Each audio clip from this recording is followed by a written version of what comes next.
Assalamualaikum warahmatullahi wabarakatuh. Alhamdulillahirabbil alamin. Wassalatu wassalamu ala asyrafil anbiya'i wal mursalin wa ala alihi wa sahbihi ajmain. Amma ba'du. Yang saya hormati dosen pengampu mata kuliah dasar-dasar kependidikan Ibu Delia Putri SPD MPD, dan yang saya sayangi teman-teman seperjuangan sekalian. Pertama-tama marilah kita ucapkan puji syukur kita kehadirat Allah Subhanahu wa taala dengan ucapan alhamdulillahirabbil alamin. Kedua kalinya tak lupa selawat beriring salam kita sampaikan kepada junjungan alam, yakni Nabi besar Muhammad sallallahu alaihi wasallam, dengan lafaz Allahumma shalli ala sayyidina Muhammad wa ala ali sayyidina Muhammad. Assalamu alayka ya Nabi Allah, assalamu alayka ya Habibullah, assalamu alayka ya Rasulullah. Semoga dengan salawat dan salam yang kita sampaikan ataupun kita ucapkan dapat menjadi sebab kita mendapatkan syafaatnya di Yaumul Mahsyar kelak. Baiklah, langsung saja saya perkenalkan, inilah nama-nama kelompok kami.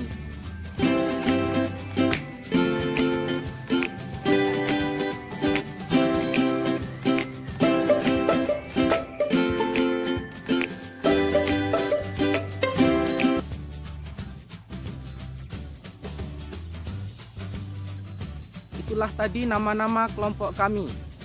Saya di sini Khairul Mardongan dari Prodi PGSD bertindak sebagai moderator. Marilah kita mulai dengan bacaan Al-Basmalah. Bismillahirrahmanirrahim. Adapun kami di sini akan mempresentasikan tentang landasan pendidikan. Adapun di dalamnya yakni pengertian landasan pendidikan, fungsi landasan pendidikan, jenis-jenis landasan kependidikan, maupun pentingnya landasan pendidikan. Baiklah, langsung saja saya serahkan kepada narasumber kami. Waktu dan tempat kami persilahkan.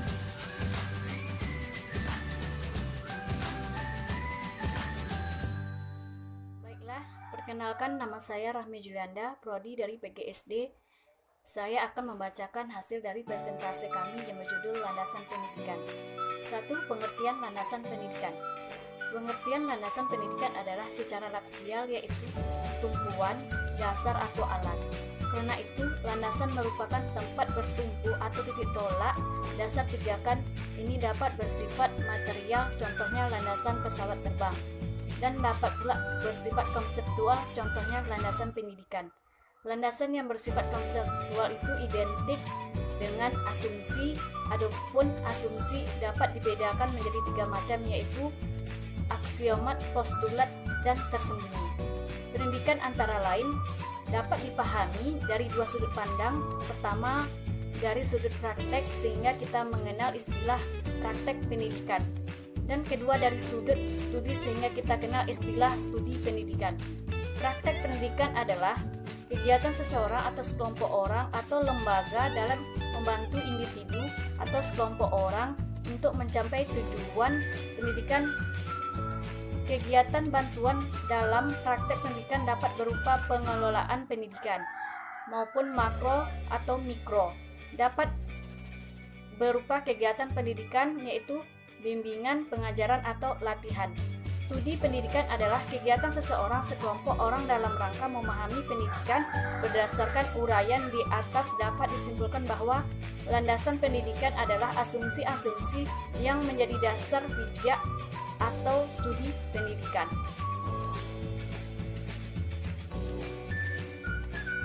Baiklah, saya akan membaca pengertian landasan menurut para ahli.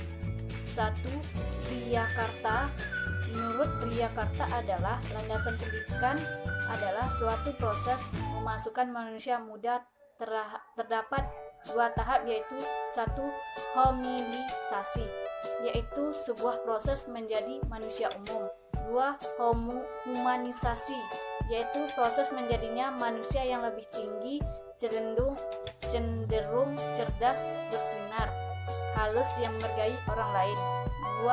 Alfred North Vohit Tenet, yaitu tuntunan pribadi menuju pemahaman akan seni kehidupan. 3. Thomas Jormy, pendidikan dapat dilihat sebagai aktivitas politik bersama penziarah yang dengan sengaja terarah mendampingi manusia dahulu, sekarang dan nanti. 4. Charles Malherbe. Beliau memaparkan 6 kriteria bagi kegiatan pendidik antara lain, yaitu 1. Sesuatu kegiatan intensional atau terarah kepada pencapaian sesuatu. 2. Kegiatan-kegiatan yang berkaitan dengan nilai yang ada. 3. Pengetahuan yang dalam dan luas. 4. Pengetahuan adalah proses yang langgeng dan berlangsung sepanjang hidup. 5. Pendidikan selalu melibatkan interaksi internasional. 6. Pendidikan senantiasa menyambut keseluruhan pribadi dan relasinya. 5. Lejevelget MG. Pendidikan merupakan usaha pengaruh perlindungan bantuan yang diberikan kepada anak agar pendewasaan anak itu melaksanakannya sendiri. 6. Ki Hajar Dewantara. Pendidikan dapat dilihat sebagai tuntunan dalam hidup tumbuhnya anak-anak yang senantiasa menuntun kekuatan kodrat mereka agar mencapai kebahagiaan yang setinggi-tingginya.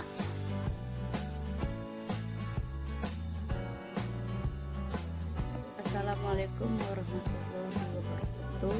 Nama saya Aprila Sari dari Prodi PGSD.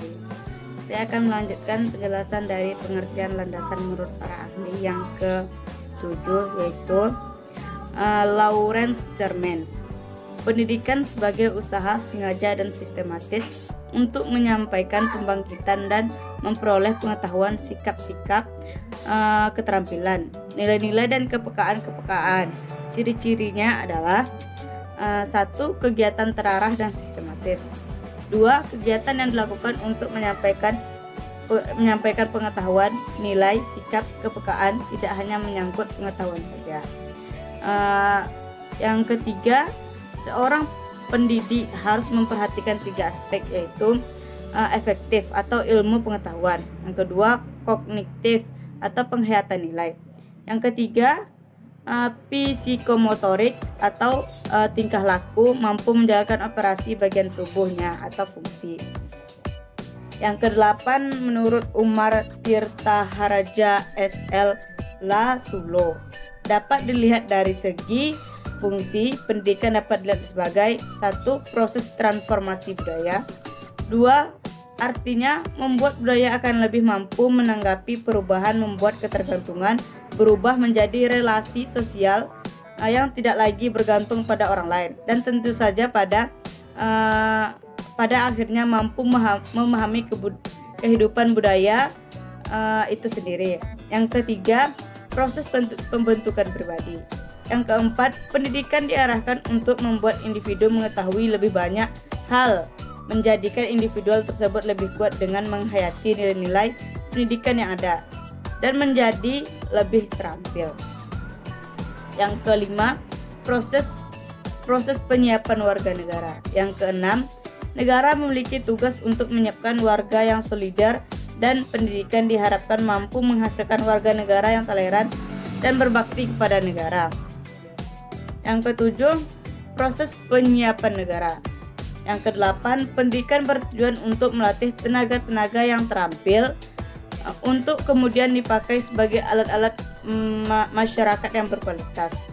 Yang kesembilan, menurut Undang-Undang Nomor 2 Tahun 2003 Pasal 1 Ayat 1, pendidikan adalah usaha sadar dan terencana untuk mewujudkan suasana belajar dan proses pembelajaran yang agar peserta didik aktif mengembangkan potensi untuk memiliki kekuatan spiritual, keagamaan, pengendalian diri, kepribadian, kecerdasan, akhlak manusia beserta keterampilan yang diperlukan oleh dirinya sendiri, masyarakat sebagai bangsa negara.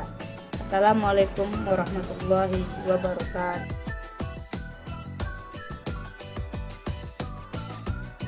Saya Fitri Jukia dari Prodi PGSD. Materi selanjutnya adalah pentingnya landasan pendidikan. Beberapa alasan mengapa pendidikan harus dipelajari. Yang pertama, untuk membangun landasan pendidikan yang kokoh.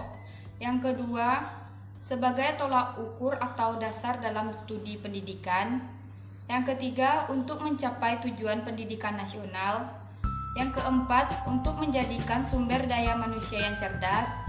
Yang kelima, landasan pendidikan menjadi pedoman yang konkret.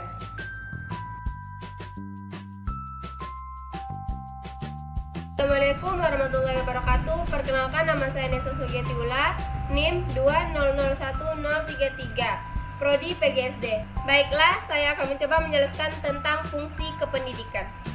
Misi utama mata kuliah landasan-landasan pendidikan dalam pendidikan tenaga kependidikan tidak tertuju kepada perkembangan aspek keterampilan khusus mengenai pendidikan sesuai spesialisasi jurusan atau program pendidikan, melainkan tertuju kepada pengembangan wawasan kependidikan, yaitu berkenaan dengan berbagai asumsi yang bersifat umum tentang pendidikan yang harus dipilih dan diadopsi oleh tenaga pendidikan, sehingga menjadi cara pandang dan bersikap dalam rangka melaksanakan tugasnya.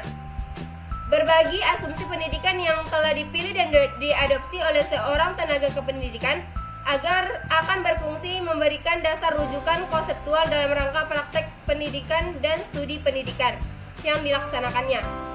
Jadi, fungsi landasan pendidikan ialah sebagai dasar pijakan atau titik tolak praktek pendidikan atau studi pendidikan.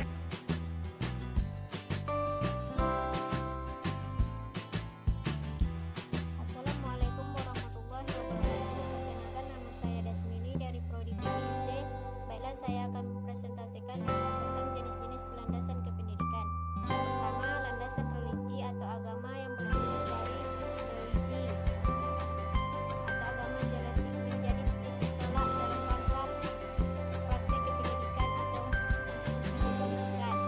Kedua, landasan filosofis yang berdasarkan ilmu filsafat. Ketiga, ilmiah, landasan ilmiah yang berdasarkan dengan cabangnya.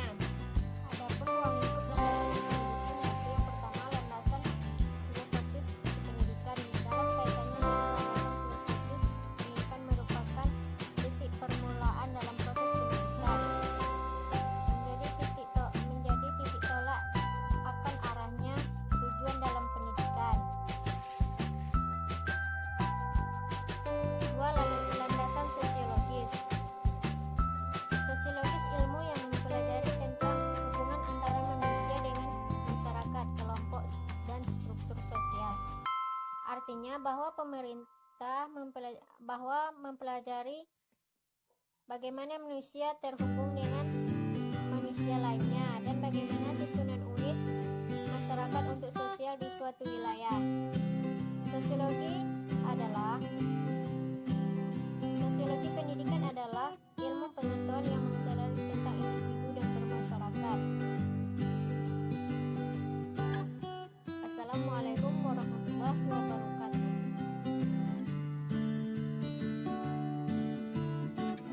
Assalamualaikum warahmatullahi wabarakatuh. Perkenalkan, nama saya Selsmona, berasal dari Prodi PGSD, ingin melanjutkan jenis-jenis landasan pendidikan. 3. Landasan kultural.